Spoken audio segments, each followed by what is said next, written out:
আপনারা তো ইউটিউবে অনেক চ্যালেঞ্জ ভিডিও এবং অনেক লাইভ ভিডিও দেখেছেন, কিন্তু কখনো কাউকে ভূতের বাড়িতে গিয়ে লাইভ স্ট্রিম করতে দেখেছেন? হয়তো কখনোই দেখেননি। কিন্তু আজকের মুভিটায় একটা ইউটিউবার সারা রাত একটা পুরনো ভয়ানক বাড়িতে লাইভ স্ট্রিম করেছে এবং তার সাথে কি কি ঘটনা ঘটেছে, সে আদৌ সার্ভাইভ করতে পেরেছে, সেটা জানতে হলে আপনাদের আজকের এই ভিডিওটি সম্পূর্ণ দেখতে হবে। আপনাদের সাথে রয়েছি আমি সোহান, আর আপনারা দেখছেন সোহান কটেজ ইউটিউব চ্যানেল। তো মুভির শুরুতেই একটা ছেলেকে দেখানো হয় যার নাম ছিল সন। সন মূলত একজন ভিডিও ক্রিয়েটার ছিল, যে কিনা বিভিন্ন চ্যালেঞ্জ ভিডিও এমনকি লাইভ ভিডিও করত, কিন্তু তার কন্টেন্ট ছিল একটু ভিন্ন ভিন্ন, কারণ সে সেই সব চ্যালেঞ্জ ভিডিও করত যেগুলি তার প্রচুর ভয় ছিল। আর সে একবার পুলিশকে গালাগালি দিয়ে পালাতে গিয়ে ধরা খেয়ে যায়। এরপর সনকে একটা লাইভ ভিডিওতে দেখা যায় প্রায় 6 মাস পরে, কারণ তার ভিডিওর মধ্যে ভুলভাল কন্টেন্টের জন্য সোশ্যাল মিডিয়ার সমস্ত আইডি ব্যান করে দেওয়া হয়েছিল। এরপর সে এই লাইভ ভিডিওয় বলছিল তার এখনো সবথেকে বেশি ভয়টা কাটানো বাকি আছে, কারণ সে ভূতে অনেক বেশি ভয় পায় আর তার কোনো ভিডিও এখনো ভূতেদের নিয়ে করেনি। তাই সন বলে সে এক রাত ভূতের বাড়িতে সারা রাত লাইভ স্ট্রিম করবে। আর সেটা কোনো যে সে ভূতের বাড়ি ছিল না, সেটা ছিল আমেরিকার সবথেকে ভয়ানক বাড়ি ডেড ম্যারাট। তো যাই হোক, এর পরের দিন রাতেই সেই ভূতের বাড়ির সামনে চলে যায় সন। সে সেখানে গিয়ে লাইভ স্ট্রিম শুরু করে এবং ভিডিওর মধ্যে তার গাড়ির চাবিটা খুলে জঙ্গলের মধ্যে ফেলে দেয়, যাতে করে সে পালাতে না পারে। এরপর সে ওই বাড়ির দিকে যেতে থাকে আর যেতে যেতে ভূতুরে বাড়ি সম্পর্কে ফ্যানদের বলতে থাকে। সে বলে ওই বাড়িটা ছিল মিলজেডের, আর কোনো একটা কারণে মিলজেড ওই বাড়িতে গলায় দড়ি দিয়ে আত্মহত্যা করেছিল। আর তারপর থেকে যে ওই বাড়িতে গেছে তারা কেউ আর ফিরে আসেনি। বাড়ির সমস্ত দরজা খুব ভালোভাবে বন্ধ করা রয়েছে, যাতে করে বাইরের কেউ ওই বাড়িতে ঢুকতে না পারে। এরপর সন বাড়ির বাইরে একটা ক্যামেরা রেখে সে ওই দরজা ভেঙে বাড়ির মধ্যে প্রবেশ করে। তারপর সন ভিতর থেকে দরজা তালা লাগিয়ে চাবিটা একটা জায়গায় ফেলে দেয়, যাতে করে সে পালাতে না পারে। ঘরে ঢুকতেই সে প্রথমে দেখতে পায় দেয়ালে রক্ত দিয়ে লেখা আছে হেল্প মি। তারপর সে এক এক করে সেই সব ঘরে ক্যামেরা লাগাতে থাকে যেসব ঘরে আগে মৃত্যু হয়েছে। সন প্রথম ঘরে গিয়ে একটা ক্যামেরা লাগায় এবং একটি লোকের ছবি দেখায়। এই লোকটা ওই বাড়িতে থাকতো এবং ভূতুরে সব স্বপ্ন দেখতো, আর লোকটির মৃত্যু হয় এই বাড়িতে। সন তারপর সিঁড়ি দিয়ে ওপরে ওঠে, আর সিঁড়ি একদম পাশে মিলজেড আত্মহত্যা করেছিল। সে সেখানে একটা ক্যামেরা লাগায়। তারপর সন বাচ্চাদের রুমে যায়। এইখানে মূলত অনেকগুলো বাচ্চা মারা গেছিল, সে সেখানেও একটা ক্যামেরা লাগায়। এরপর সে তার ফ্যানদের আরেকটি ক্লিপ দেখায়, যেখানে এই বাড়িতে দুজন এসেছিল পরীক্ষা করার জন্য, যারা কিনা বলেছে এই বাড়িতে আত্মা রয়েছে। সন প্রতিটা ঘরে ক্যামেরা লাগিয়ে দেয়, আর এই ক্যামেরাগুলি ছিল অন্যরকম। খালি চোখে ভূত বা আত্মা না দেখা গেলেও এই ক্যামেরা ভূত বা আত্মাদের ক্যাপচার করতে পারত। এরপর সন সেখানে একটা অন্য রুম খুঁজে পায়, যেখানে আজ অবধি কেউ মারা যায়নি বা ভূত দেখা যায়নি। তখন সে রুমটাকে সেভ রুম নাম দেয়, আর সেই রুমটার মধ্যে তার ল্যাপটপ সেট আপ করে। আর সেট আপ রেডি করতেই দেখতে পায় একটি আত্মা ঘুরে বেড়াচ্ছে। এরকমটা দেখে সে অনেক ভয় পেয়ে যায়, তাই সে সেভ রুমের দরজা লক করে দেয় এবং দরজার সামনে একটা টেবিল ফেলে দেয়। এরপরেই বাইরে থেকে দরজা ধাক্কানোর শব্দ হতে থাকে। কিছুক্ষণ পর সন দেখতে পায় দরজার ওপাশে একটা মেয়ে দাঁড়িয়ে আছে। মেয়েটির নাম ছিল ক্রিজি। মেয়েটি সনের খুব বড় একজন ফ্যান ছিল, তাই সে সনের সাথে দেখা করতে এসেছিল। সনও অনেক খুশি হয় এবং তার মনে অনেক সাহস জাগে। এরপর সন ক্রিসির মাথায় একটা ক্যামেরা পরিয়ে দেয়। তারা দুজনে মিলে প্রথমে একটা সুড়ঙ্গের মধ্যে যায়, আর সেখানে গিয়ে একটা সিন্দুক দেখতে পায়। সেটি খুলে তার মধ্যে থেকে সন একটি ছোট বাক্স আর একটি ডায়েরি পায়। তখনই সেখানে তারা প্রচুর দুর্গন্ধ পায়, আর সেখানে তারা একটা মরা জন্তুর দেহ দেখে ভয় পেয়ে আবারও রুমে চলে আসে। তারা তখন কিছু বোর্ড বার করে ভূতেদের সঙ্গে কথা বলার চেষ্টা করে, আর তখন ক্রিসি বলে এসব বিষয়ে আমি জানি।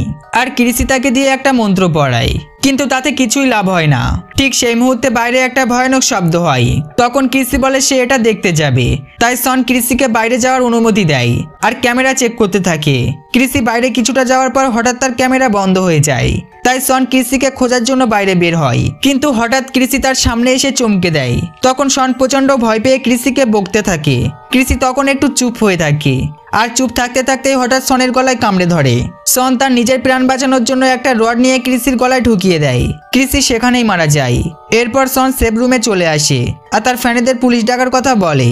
সে অনেক ভয় পেয়েছিল, কারণ সে একটা মেয়েকে খুন করেছে। তার ফ্যানদের কাছে সে সরিও চায়।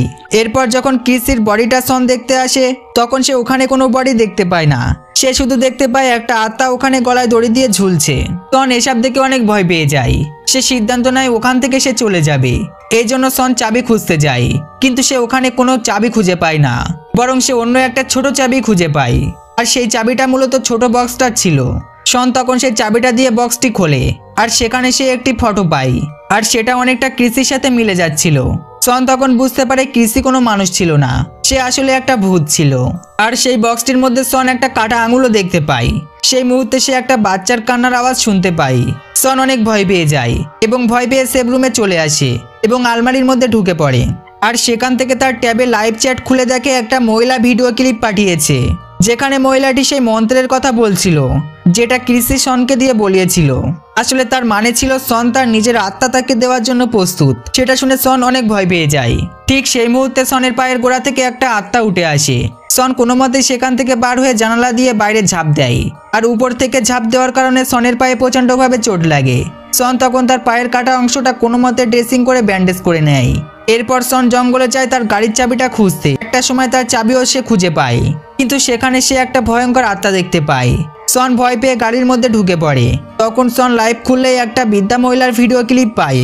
মহিলাটি বলছিল সে যখন ছোট ছিল তখন সে ওই বাড়িতেই থাকতো। সে তাকে তার দেহের একটা অংশ বলি দেওয়ার কথা বলে, তাহলে ওখান থেকে মুক্ত পাওয়া সম্ভব। এসব শুনে তার মনের মধ্যে একটা জেদ জেগে ওঠে ওই বাড়িতে ঢোকার জন্য। সে নিজের সাথে এমন কিছু জিনিস এনেছিল যেগুলো ভূতের থেকে বাঁচার জন্য তাকে সাহায্য করবে। এরপর সন আবারও ওই বাড়িতে ঢোকে এবং সেভ রুমে গিয়ে মেঝের উপরে একটা চিহ্ন আঁকে। তারপর সে বাচ্চাদের রুমে গেলেই একটা বাচ্চাকে দেখতে পায়। বাচ্চাটি সনের দিকে তাকাতে সন অনেক ভয় পেয়ে যায়, কারণ বাচ্চাটি খুবই ভয়ঙ্কর ছিল এবং তার পেটের মধ্যে থেকে অন্য একটা আত্মা বেরিয়েছিল। তারপর সন প্রচণ্ড ভয় পেয়ে তার ট্যাবে ক্যামেরা চেক করতেই দেখে সে বাইরে আরও একটি আত্মা ঘুরে বেড়াচ্ছে। এরপর সন বাথরুমে যায়, আর সেখানে যাওয়া মাত্রই তার ক্যামেরা এবং লাইট বন্ধ হয়ে যায়। এর কিছুক্ষণ পর সন উঠে দেখে সে বাস স্টপের মধ্যে বসে আছে, কিন্তু তার কোনো হুঁশ ছিল না। কিন্তু তার চোখ দুটো সাদা ফ্যাকাশে হয়ে গিয়েছিল। আর সে বাস স্টপে জলের মধ্যে থেকে হাত ঢুকিয়ে একটা চোখ বার করে আর মুখের মধ্যে ঢুকিয়ে চেবাতে থাকে। এর কিছুক্ষণ পরে তার যখন হুঁশ ফেরে তখন সে চোখটা মুখের থেকে ফেলে দেয়। তখন সনের চোখটা একদম ঠিক হয়ে যায়। ঠিক সেই মুহূর্তে বাস স্টপ থেকে একটা ভয়ঙ্কর আত্মা উঠে আসে এবং সনের উপর হামলা করে। সন তখন একটা ইনজেকশন নিয়ে সেই আত্মার চোখের মধ্যে ঢুকিয়ে দেয়, আর সঙ্গে সঙ্গে আত্মাটির মাথাটি ফেটে যায়। একটা হলদে পদার্থ সনের মুখে ছিটকে পড়ে। এরপর সন বাথরুম থেকে বাইরে চলে এলে একটা মেয়ের আত্মা সনের উপর হামলা করে। তখন সন একটা কাটারি নিয়ে সেই আত্মাটির মাথায় জোরে আঘাত করে, কিন্তু আত্মাটির কিছুই হয় না। সন উপায় না পেয়ে সেভ রুমে চলে আসে। এদিকে দেখা যায় সেই মেয়েটিও সেভ রুমে চলে আসে। তখন সন প্ল্যান করে মেয়েটির উপর হামলা করে আর সেই চিহ্নটির উপর ফেলে দেয় এবং একটি মন্ত্র পড়তে থাকে, কিন্তু তাতে কোনো লাভ হয় না।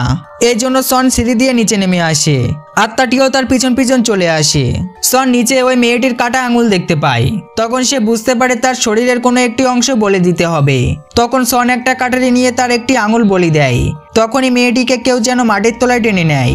তখনই সন এবং তার ফ্যানরা ভাবে তারা হয়তো জিতে গেছে এবং সন রক্ষা পেয়েছে, কিন্তু না।